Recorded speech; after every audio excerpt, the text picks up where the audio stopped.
Well, a huge mechanised army is poised on Ukraine's borders, and the UK has decided to send these anti-tank missiles, so-called N-Law is the type of missile. I think we've got some footage developed by the Swedes and then jointly produced with the UK. It's been in service with the British Army for some years. You're talking about a shoulder-fired weapon there you can see being used on the training range with a range of several hundred metres. So it's not going to absolutely tilt any military balance of power. We don't know the exact quantities that will be sent, but it wouldn't be in the thousands probably. So, but it is happening very quickly. RAF planes have been in the air tonight, we believe, taking missiles and training teams to Ukraine.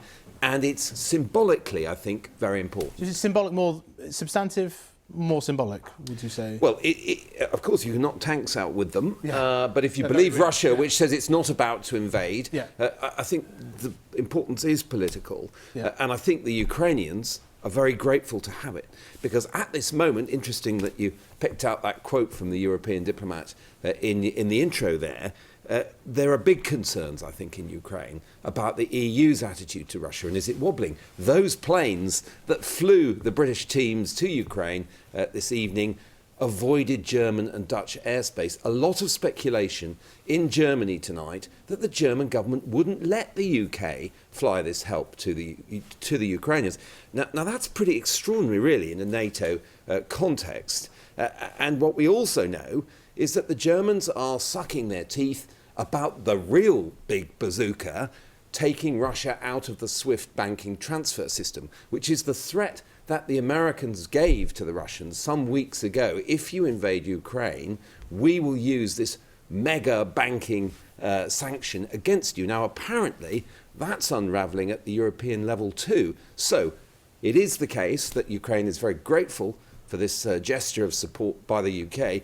In a military sense, it's not going to be hugely significant, but I think the politics of this are becoming fascinating. Well, big diplomacy. Thanks very much, Mark, for that. We can now put that to Vadym Prystaiko, Ukraine's ambassador to the UK and Ukraine's former Minister of Foreign Affairs. Thank you, Ambassador, for joining us. So what's your response to this assistance, the anti-tank missiles? I agree. I'm happy to have it. Again, what the difference it will make on the fields, that's still to be seen. And if they come through sea or over the air, we'll have to have a response for that as well, which we don't at the moment. And so what is the situation right now on the ground in Ukraine? How acute, how much time is left? That's a good question. Nobody knows, and because nobody knows what he's actually planning and what he's baking. This 100,000, which is on our border, is not enough to topple down our military. But we are not faced with this 100,000. We are faced with the whole million of Russians, which have the supply to come at any, if they decide to do something nasty. And again, there are additional forces in Crimea. There is somebody on the west of Ukraine in the Transnistria. So we are more or less surrounded. And Belarus is now becoming, it's not just ally, it's becoming Russia as well, with the forces, Russian forces and Belarusian forces on the ground. And do you have confidence in your allies? There's a lot of rhetoric about supporting and helping Ukraine. We heard there from our diplomatic editor, Mark Urban, about issues maybe around the airspace from NATO allies. Are you hearing that too? And are you confident about the support of EU allies?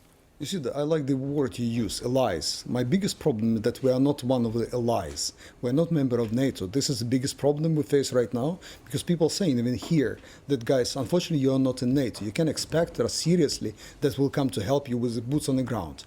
We are partners. You accept that? You accept that that's not going to happen? I hate it. Yeah, I accept it. I hate it, though, because that's what we're facing. We wanted to be in NATO.